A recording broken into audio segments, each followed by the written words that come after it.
हरे कृष्णा। ओम नमो भगवते वासुदेवाय। आप सभी का स्वागत है हमारे चैनल पर। आज हम इस वीडियो में जानेंगे कि छठ व्रत की पौराणिक कथा क्या है, कौन है छठ मैया, क्यों करते हैं छठ पूजा।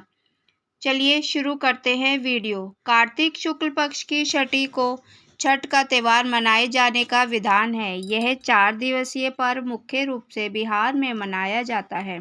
कार्तिक मास की अमावस को दिवाली मनाने के 6 दिन बाद कार्तिक शुक्ल को मनाए जाने वाले इसे छठ व्रत कहा जाता है। ये 4 दिनों का पर्व है और इसमें साफ सफाई का खास ध्यान रखा जाता है। इस त्यौहार में गलती की कोई जगह नहीं होती। इस व्रत को करने के नियम इतने ज़्यादा कठिन है कि इस वजह से इसे महापर्व महाव्रत के नाम से संबोधित किया जाता है।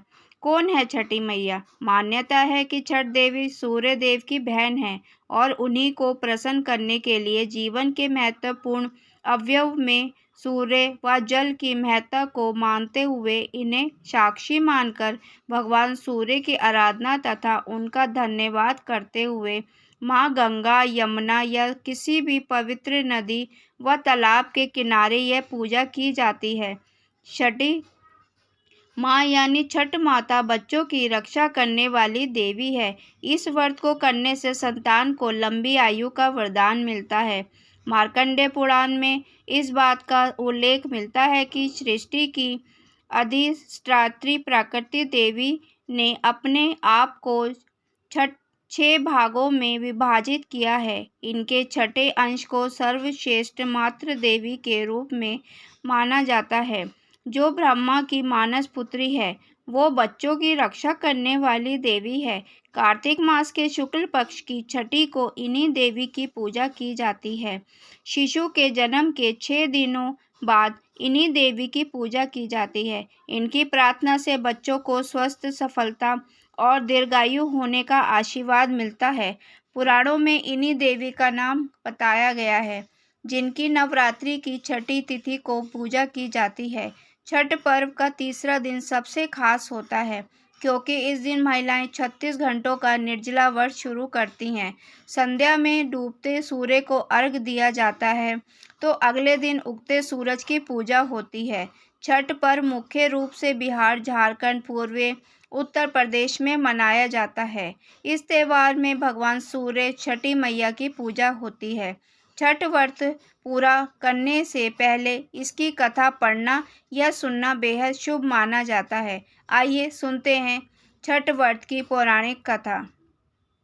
माधवपुर नगर में प्रियव्रत और उनकी पत्नी निवास करती थी। राजा प्रियव्रत को कोई संतान नहीं थी। उनकी पत्नी मालिनी इस बात से काफ़ी दुखी रहती थी। विवाह के काफ़ी समय बाद भी उनको संतान का सुख प्राप्त नहीं हुआ। एक दिन वे कश्यप ऋषि के पास पहुँचे और अपने मन की व्यथा बताई। तब उन्होंने राजा प्रियव्रत को पुत्र सुख पाने के लिए एक यज्ञ करने को कहा। कश्यप ऋषि के सुझाव को मानकर राजा प्रियव्रत ने पुत्र प्राप्ति के लिए यज्ञ का आयोजन किया। सभी ऋषि और मुनियों की मदद से पूर्ण हुआ। उसके बाद रानी मालिनी को यज्ञ का खीर प्रसाद के रूप में ग्रहण करने को दिया गया। इस यज्ञ और प्रसाद के प्रभाव से रानी मालिनी गर्भवती हो गई। इस खबर को पाकर राजा प्रियव्रत बेहद खुश हुए। समय आने पर रानी ने एक पुत्र को जन्म दिया, लेकिन वैद्य ने बताया कि पुत्र मित्र पैदा हुआ है। इससे राजा प्रियव्रत बहुत दुखी हो गए।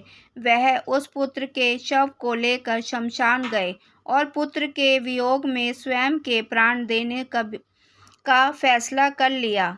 जैसे ही वे अपने प्राण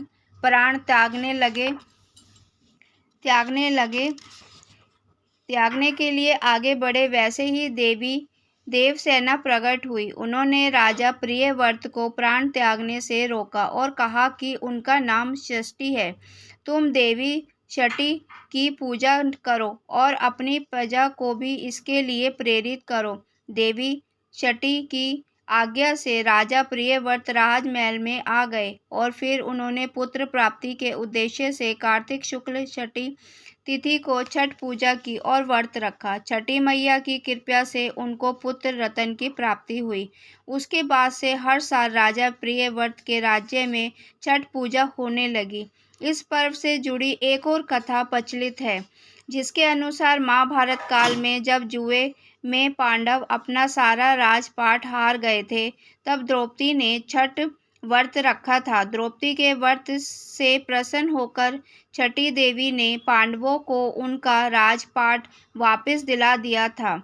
वहीं एक अन्य पौराणिक कथा के मुताबिक महाभारत काल में सूर्य पुत्र कर्ण ने सबसे पहले सूर्य देव की पूजा की थी और कहा जाता है कि घंटों पानी में खड़े होकर कर्ण सूर्य देव को अर्घ्य देते थे। सूर्य देव की कृपा से कर्ण एक महान योद्धा बन गए। आज भी छठ में अर्घ्य दान की यही परंपरा चली आ रही है। छठ पूजा के लिए जरूरी है यह सामग्रियाँ की विशेष आवश्यकता होती है। माना जाता है कि इन पूजन सामग्रियों के बिना छठ पर्व पूरा नहीं होता। छठ पूजा की पूजन सामग्रियों में बांस की टोकरी, सूप, नारियल, पत्ते लगे गन्ने, अक्ष, सिंदूर, धूप, दीप, थाली, लोटा, नए वस्त्र, नारियल पानी भरा हुआ, अदरक का हरा पौधा, मौसम के अनुसार फल, मिट्टी व पीतल का कलश, कुमकुम, पान, सुपारी की विशेष आवश्यकता होती है। इस साल छठ पूजा का नहाय खाया 5 नवंबर को है। 6 नवंबर 2024 को खरना छठ पूजा के दूसरे दिन खरना करते हैं। इस दिन व्रती महिलाएं स्नान के बाद चावल और गुड़ की खीर बनाकर खरना माता को अर्पित करती है। इस प्रसाद को मिट्टी के नए चूल्हे पर आम की लकड़ी से की आग जलाकर बनाया जाता है। शाम को पूजा के बाद घर के सभी सदस्य पहले खरना प्रसाद ग्रहण करते हैं, फिर भोजन करते हैं। खरना प्रसाद को बेहद शुभ माना जाता है। इस प्रसाद को खाने के बाद व्रत शुरू हो जाता है।